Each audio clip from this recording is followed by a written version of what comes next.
Welcome to Journal of a Medical Intuitive. I'm your host, Dr. Jennifer Lisa Vest, and today in episode 29, we discuss medical intuition, medical mediumship, and medical mysticism. I'm currently in the throes of developing a course that I'm going to be teaching, where I'm going to be delving into medical intuition, medical mediumship, and medical mysticism. And I'm really excited about it because it's allowing me for the first time to bring together so many of the things that I do into one course. So what is medical mediumship and how is it different from medical intuition?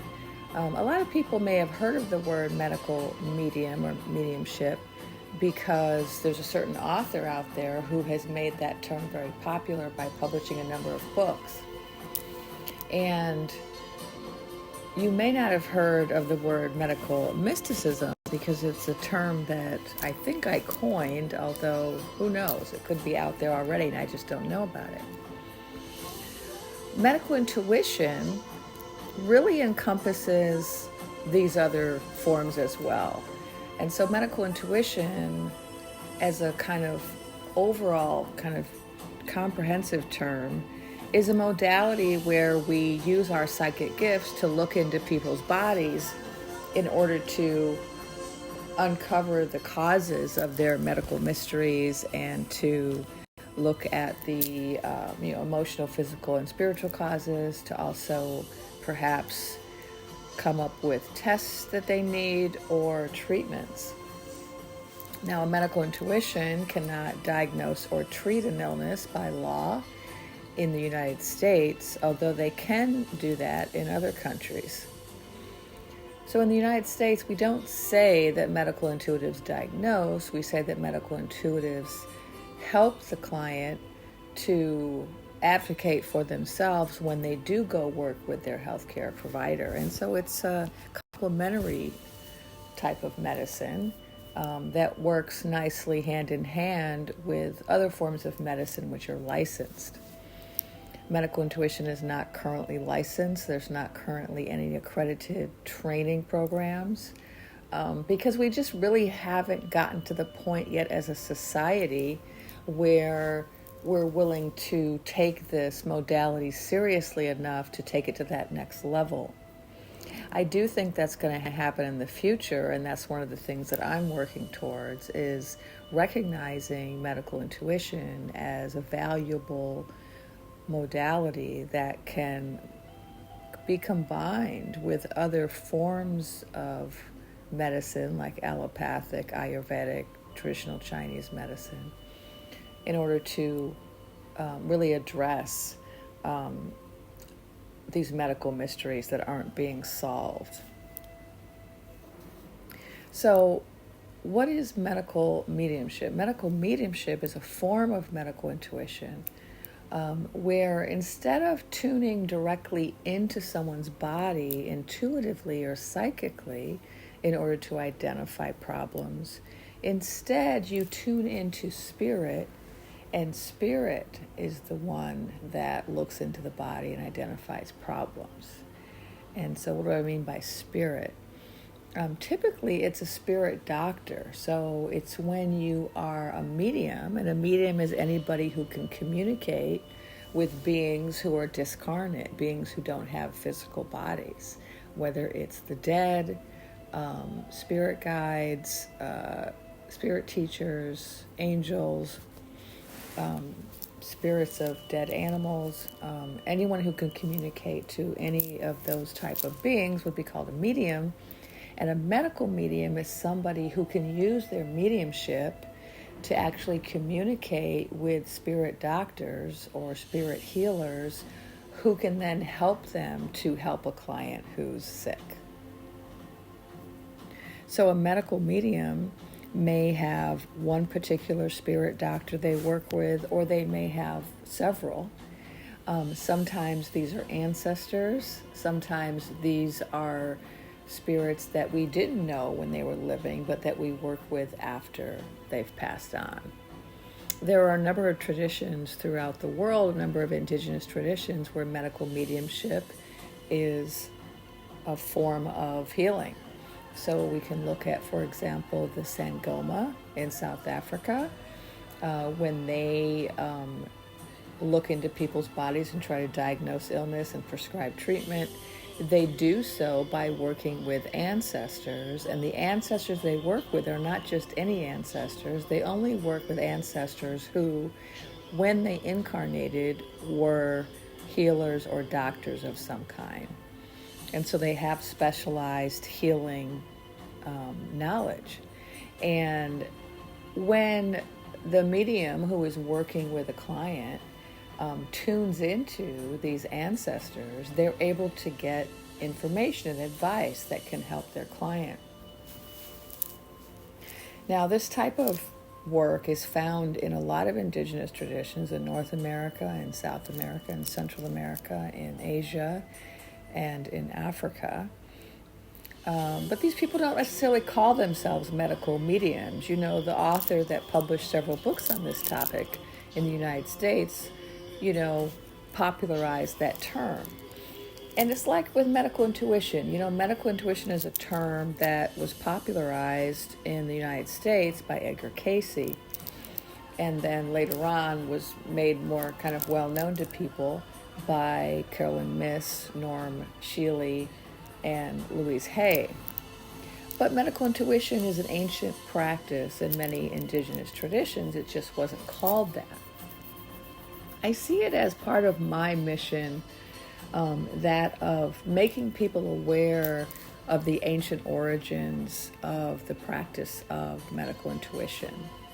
And I think it's important because when we kind of reinvent things that were already invented by our ancestors, we tend to not learn from our ancestors. And so I think it's important when we're practicing something that actually has origins in an ancient culture that we make a point of learning about that. So medical mediumship is yet another indigenous form of healing that involves working with a spirit doctor to assist somebody who has a medical mystery.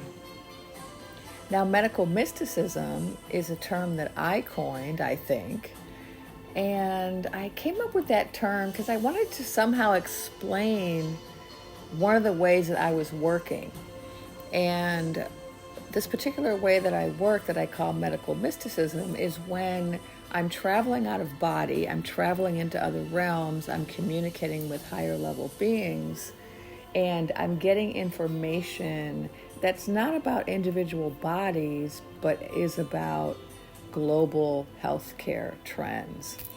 And so, for example, during the pandemic, I was getting a lot of information about COVID-19, coronavirus, and I consider that medical mysticism. I was entering into an altered state, and I was getting this information from high-level beings. I was actually communicating with the coronavirus. I was actually able to view the earth and things that were happening on the earth from a mystical perspective, where I had a sense of oneness with the planet. And so, I've had all of these experiences, and as time has gone on, I keep trying to find ways of teaching this to other people. And so I started out teaching medical intuition. I then started to very explicitly teach indigenous medical intuition, the indigenous roots. And now I'm about to start a course on August 8th where I talk about medical intuition, medical mysticism, and medical mediumship.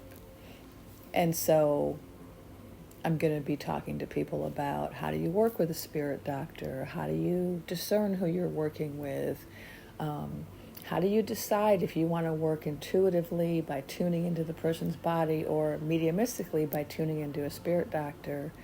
Is out-of-body travel something that you want to do? So, I teach people how to go to the Akashic Records, which is a form of going into an altered state or into another realm. And I find that's really helpful for medical intuition if you want to get at the spiritual causes of an issue. But one of the things that I'm starting to work with now and that I'm developing for this course that's coming up is teaching people to learn how to do conscious out-of-body travel. And I think that's just really important work. There's so many ways to do it, and there's so many people who've worked on this. And again, traveling out of body is something that is common in a lot of indigenous cultures. It's a part of, shamanism. It's a part of the, medicine people's work. It's a part of the work of a lot of different types of healers in indigenous cultures. This idea of traveling out of body. Now, of course, we all travel out of body, and we all go out of body at night while we're sleeping, but we're oftentimes not conscious of it, or our only consciousness of it is that we remember these bizarre dreams. And we don't realize that those dreams are actually experiences that we're having out of our body, that we're having out of our physical body.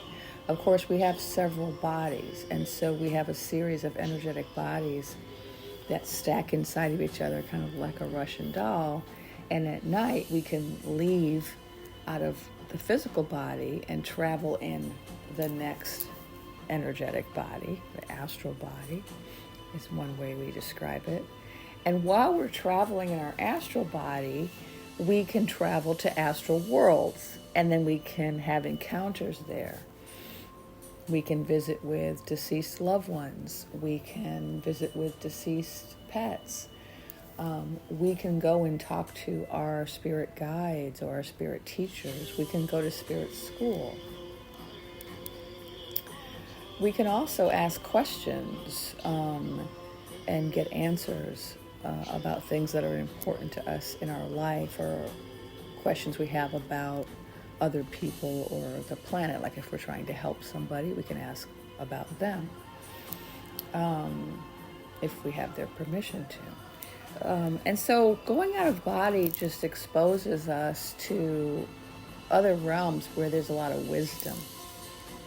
And so while we all do it, we all go out of body at night, it's much more powerful if you can go out of body and then retain that memory and then bring back what you learned back to your conscious waking life.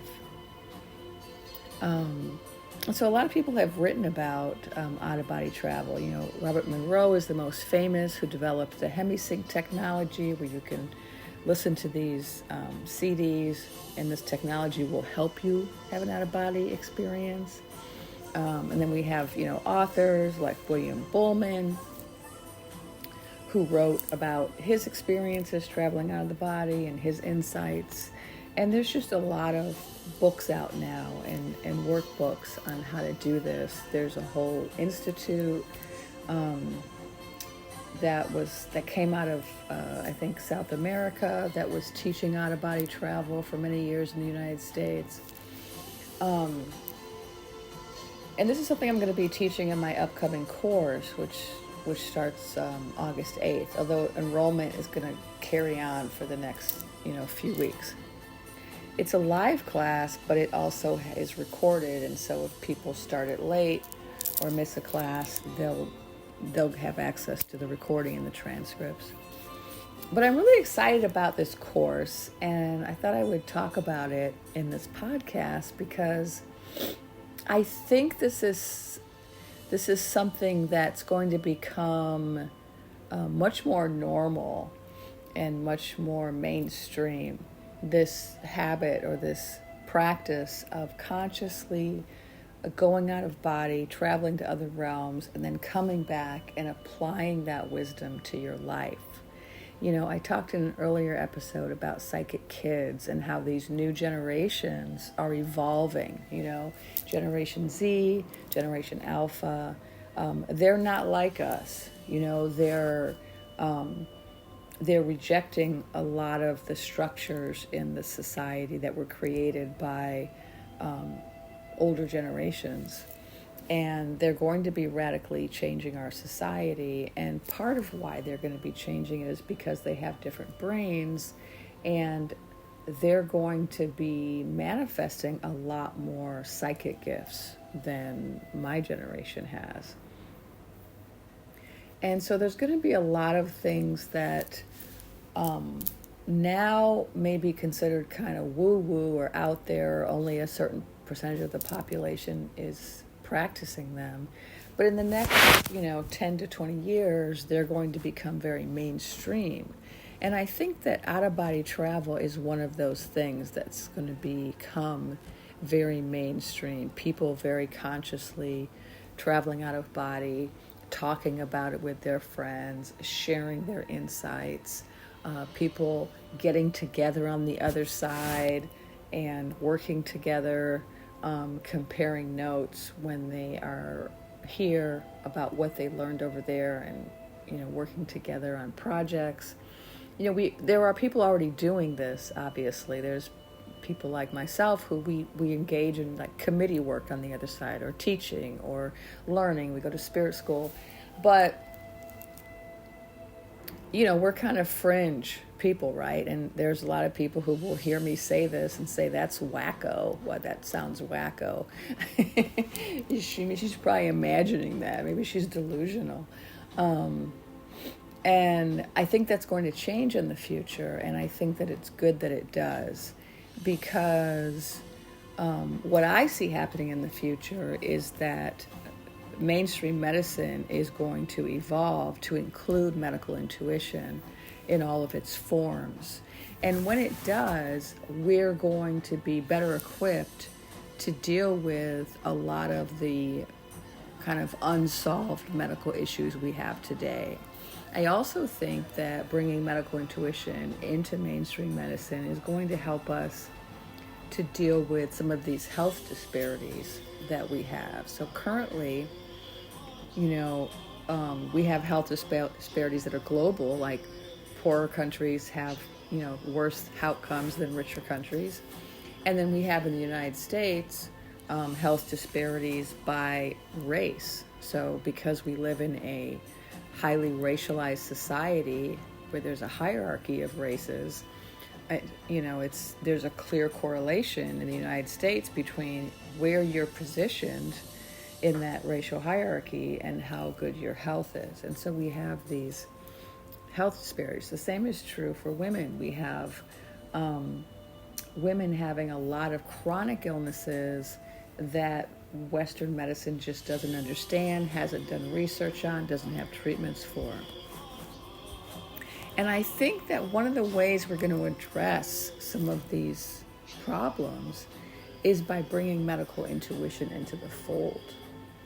There's a way in which intuition can be an equalizer, right? Because if you're working as an intuitive and you're working properly, you are not basing what you get on external data.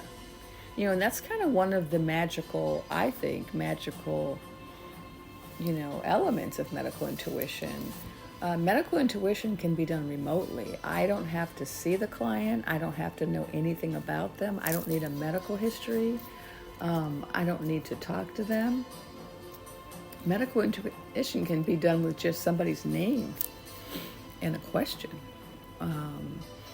So there's a way in which it's a blind modality, it's a potentially blind review type modality. It's a modality where you're not going to have those same biases, because you don't have to know the person's, race, ethnicity, religion, gender, socioeconomic status, physical appearance, what size they are, whether they're obese, whether they're attractive or unattractive according to your societal standards, whether they appear to belong to a certain group that you have beliefs about. There's a real potential there, right, for us to be practicing healing in a way that doesn't get obstructed by all of these kind of unconscious biases that doctors can have, or that they can even be trained to have in medical school. You know, we have racialized medicine. We have even tests where different numbers are given for different racial groups, even though research has now shown that those tend to be not only unreliable, but really detrimental. So for example, like kidney disease or different types of diseases, there will be a normal range that is applied to white people in the United States, and a different normal range that's applied to black people. And what they're now finding, now that there's been more interrogation of these bizarre distinctions that have been made, what research scientists are finding is that it has resulted in the underdiagnosis, for example, of kidney disease in black people. And so racialized medicine is a thing, gendered medicine is a thing.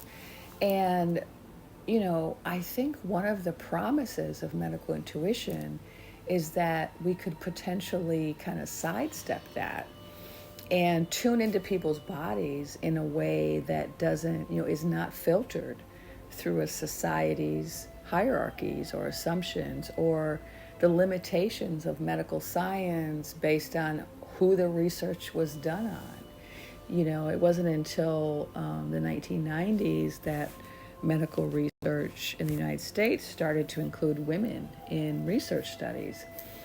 And even now, most studies are still predominantly done on male bodies only.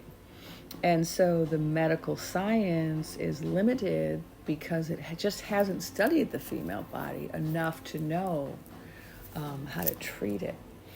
And so, of course, in the future, when medical intuition becomes more mainstream, we're still going to want to have medical science. We're still going to want to have, allopaths and naturopaths and traditional Chinese doctors. We're not going to want to replace those standard forms of medicine with medical intuition, but we're going to want to augment it, right? We're going to want to add them together. If you have a team of people helping a patient, and one of them has gone to medical school and is a licensed doctor, right, and has all of that knowledge at their disposal, all of that training, you want them there. You also want the laboratory that can run diagnostics, or the imaging, the blood tests, all of that. But it would also be nice to have a medical intuitive on that team, because the medical intuitive is going to find things that the others are not going to find. And when they work together, they're going to come up with more answers for that patient. So, medical mediumship, is going to be a little bit more challenging, perhaps, for people to accept. Like, as time goes on, medical intuition might become more accepted, especially once we start doing research on it. So there was a study that came out recently which found, medical intuition to be very reliable, but it was a small sample size. And so we need more studies like that. We need more scientific investigations of the efficacy of medical intuition. And until we have those, we can't listen to anyone who poo-poos medical intuition and says it's inaccurate, because if you haven't studied it and tested it, you cannot say it's inaccurate. We have to have those studies. We have to have evaluations that are objective instead of these kind of wholesale rejection of anything intuitive. Now, so medical intuition in its clairvoyant form, in its form where we use the clairs, the clairvoyance, clairaudience, clairsentience, and claircognizance, is going to be accepted first. But medical mediumship and medical mysticism are also really important forms of medical intuition. The author that published all those books on medical mediumship, he's a best-selling author. And so there is a real interest in that, at least among the sick, right? The people who have health issues. But the question is, how long is it going to take, licensed medical care to begin to consider talking to medical mediums? A lot of people are really nervous and kind of afraid of any talk of spirits. And of course, when people start talking about spirits, it can be something that's not evidential, right? If I say, oh, I'm talking to your spirit guide, and they said blah, blah, blah, where's the evidence for that, right? The wonderful thing about medical intuition is that it's evidential, right? If I tell you you have a lump, on your kidney, you can go and get a scan and you can verify whether or not I'm accurate. If I say that your blood sugar is off, you can go and get a test and verify whether I'm accurate. And so medical intuition can be verified. It's verifiable. And, it can be evidential. Medical mediumship, though, it's a little more challenging, right? Because this person is saying, oh, I'm speaking to this spirit doctor. And you might think, you're talking to yourself. You're imagining, you got an imaginary friend, right? But we can still test it, right? Because if I am talking to a spirit doctor and I am able, through that communication, to identify several problems in someone's body, and that person then goes and gets tests, they could also verify whether or not my medical mediumship is accurate, right? Now, there's probably going to be no way for me to verify that I'm actually speaking to a spirit doctor, right? Because if you are not a medium, then you can't perceive spirits, and so you might not believe what I know to be a fact because it's my actual experience. You, if you're not a medium, might decide that my experience is not real or valid, right? Because I can't prove it.